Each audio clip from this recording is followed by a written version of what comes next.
Yeah, that's nice.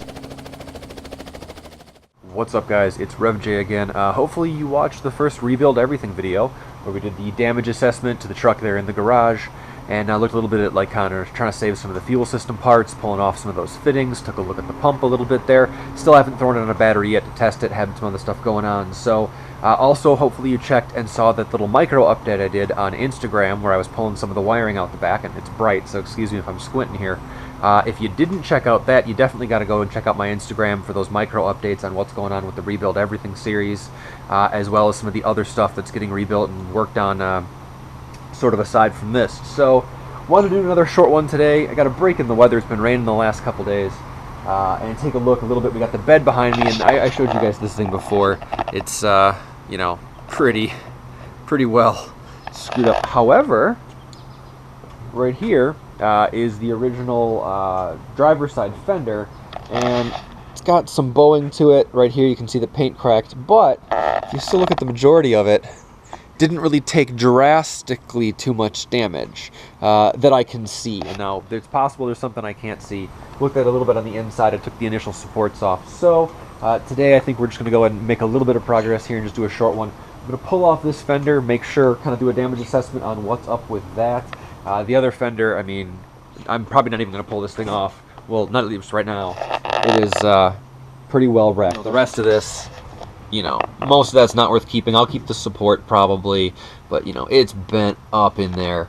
Again, these tubs, you know, this one's pretty well bent up. There might be some good metal in there if it's worth keeping, but I really don't feel like holding on to a ton of scrap metal from this thing. So, I'm also going to pull out the LED taillights from both sides. I think they're still good, but if they're not, I got to find out so I can yell at the insurance guy and pull off these here. These are the bolts that hold the fenders on. They're large flatheads. I got a flathead and a Phillips here, and I got to put an adjustable, or I think it's about a 10mm wrench in the backside, but I've got an adjustable for it, and we'll pull that fender off and take a look at the condition and go from there. So let's get started. Alright, so the taillights just held in with two Phillips head screws there. You can see on the front, they're just kind of chilling in there.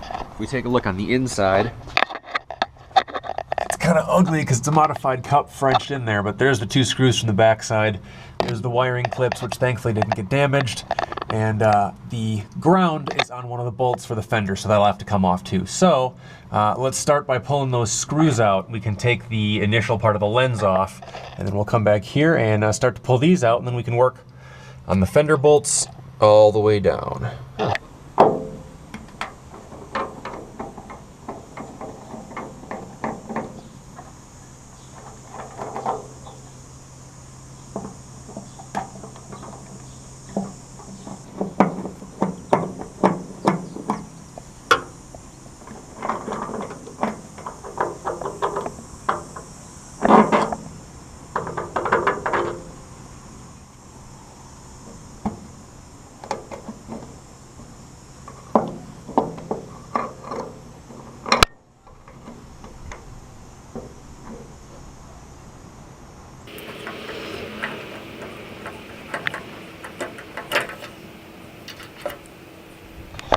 Alright, so we got the lens off there. I set it to the side, pulled the wiring off. It all looks good. It doesn't look wrecked. I haven't tested them or anything, but it's a solid state LED, so I don't see any reason for it to be broken or anything. So, alright, we got to pull off that grounding strap which goes to the cup, and then we can pull that whole thing off. Technically, if I really wanted to, I could just leave it on the fender bolt, but I'd rather take it off, keep it all together. That way when everything gets reassembled, it's where it should be and we're not looking for anything. So I'm going to put that adjustable on the inside here. I think it's a 10mm, but I got the adjustable.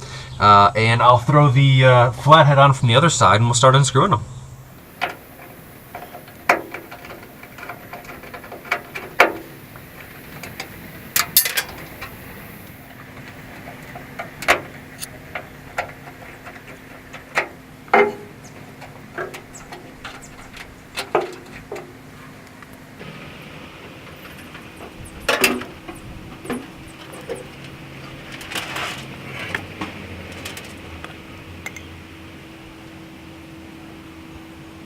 Okay, so let's take a look at the actual condition of this fender. Like I said, most of this bed is pretty well screwed up over there.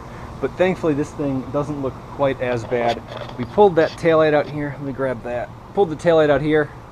Lens appears to be in okay shape. There's a little bit of a spider web around one side of it, just really tiny, but it's so hard to know if that was there or not. Circuit board's in good shape still, wiring's okay still, so I'm pretty hopeful we can save that. I'm assuming it'll test out okay. Fender itself, let's see here. So the taillight cup was never perfect, but it looks pretty good. Doesn't look like it took any damage to here or this rear arch on the fender at all. This line is still okay. I'm just kind of eyeing it up all here. The blue, on the camera, the blue probably soaks up a lot of the light and makes it a little tough to see where some of the imperfections are here. So this is all okay here. So this doesn't look, there's some scraping, but this doesn't look like it got touched by impact at all. So let's see here. So let's stand at a little bit of a 45 here. This arch does look okay. I can't tell if there's a little bit, there might be a little tiny bit of a spot here. If you take a look at the inner liner, just get all the way around here, you can see it, the inner liner did wrinkle up a little bit from where it was bolted onto here. You can see a couple of these are actually captured in there, and this took a lot of the impact. So we'll probably have to grab the hammer and dolly and flush that out a little bit, but it doesn't look like that actually warped any of the body surface or the body line, which is really nice because that means we can just kind of hammer that back straight. Obviously this stuff here will have to be replaced. That's the 3M like weather strip tape type stuff. Works really well. It's pretty expensive, but thankfully it's easy enough to replace. Come around. This looks all okay. A little dirty obviously, but it looks okay. Let's get down here a little further. Water. This front arch looks okay. I don't think of the front here at all, and it's resting on there obviously. I don't think most of the front took anything. This line here is okay coming around. This here, this is actually one of the important ones. This main body line, that sort of belt line, is good all the way up. This is really the only problem area here right in the center. And if you come to the side a little bit, you can see bulged it out from about here to about here if you follow the shadow and how it kind of breaks right about there. But that main impact area is right here, and it doesn't quite touch the body line, thankfully. It does not. It's like right there. It doesn't quite touch the body line. So hopefully we can kind of hammer that back flat, maybe shrink some of this up here to pull that back in, which should hopefully pull the rest of this body line in. This is kind of the one I'm a little worried about, where you can see that bow is. So I'm hoping that if we get it flat, like lay it on its edge, so we know that's flush, we can start to shrink up some of this steel in here, hopefully sucking that back down. And if we do that, my thought is it'll pull some of this straight.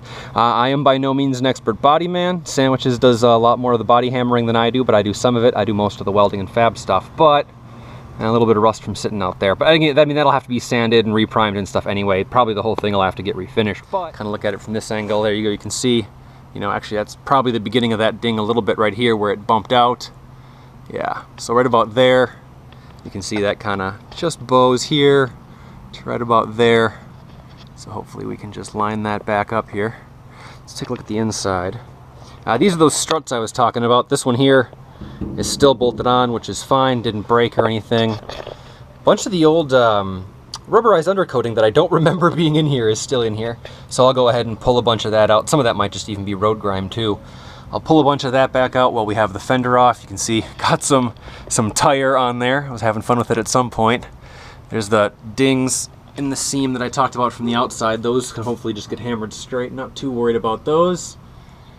And all the way up, and the taillight cup looks okay. I'll see if it cracked any of the bodywork around it, but doesn't look like I did. So take a look at the inside of that. That's actually what did it. So those big old drag radials, when the bed got hit, see if I can show you, when the bed got hit and came off the mounts and shunted forward, you can see it warped all that and a bunch of this. Was the other strut. The tire actually hit the fender right here. Can you guys see that in some of the overspray? There's that chafe from the outside of the tire. That's actually what kind of bowed this out. So thankfully, again, it didn't take the impact. It was the wheel hitting it, which should mean that, like I said, if I can start to suck in some of this, it should take a lot of that right out. And it doesn't look too bad in here. You can definitely feel right here where it kind of took the impact, but it's not insanely severe. Let's see if I square this line up, maybe you can see, you know, it's supposed to just lightly bow like that, and it's got a little bow there. But seam that needs to get refinished. And then there's a couple areas that aren't perfect here that I just don't think ever were perfect. So not going to worry too much about those. Sandwiches the person, also physical sandwiches. Fender hardware is off. I'm not even going to bother pulling off the other side fender though. I will pull out the other side tail light so we can make sure I got a full working set. So let me do that real quick here.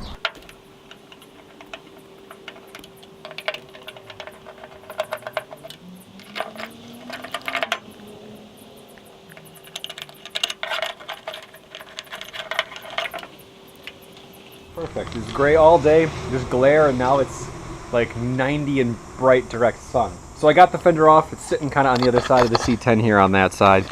Like I said, decent shape. It looks okay. I mean, it's definitely savable. It'll be a bunch of work, but not as bad as having to replace it because I really don't want. I don't want aftermarket sheet metal. I might get stuck with some on this if I can't find a good replacement fender. That being said, I should put it out there. If any of you guys know where to find an original passenger side rear fender, no tire cutout, just need the regular fender. I can't remember if that was an option on the passenger side or not.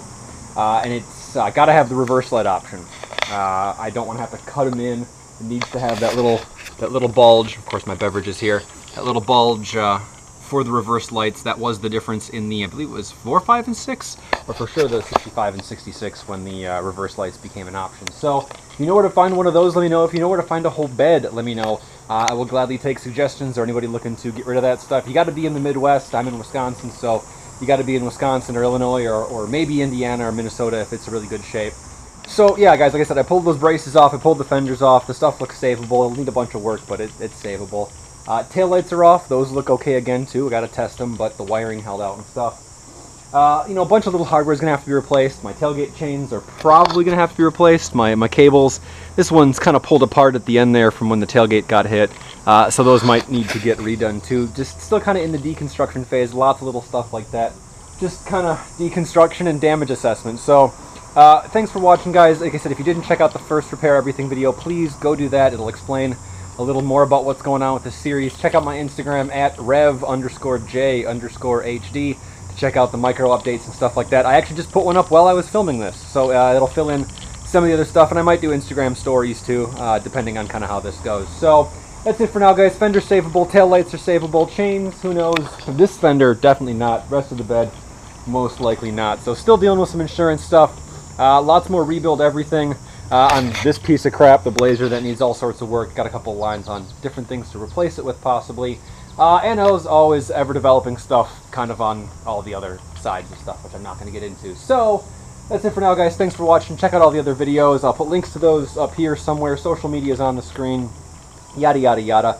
Like, comment, and subscribe about the time in the video when I'm rambling and forgetting what the point of doing this is. So, I'm going to go finish what I'm working on, pull a little bit more apart. I'll update you guys on Instagram and update you guys in the next Rebuild Everything, number 3. My guess is number 3 is going to be more deconstruction probably on the frame, and then we're going to start getting to the fun stuff where the big tools come out and deconstruction turns into cutting apart, turns into construction. So one piece at a time.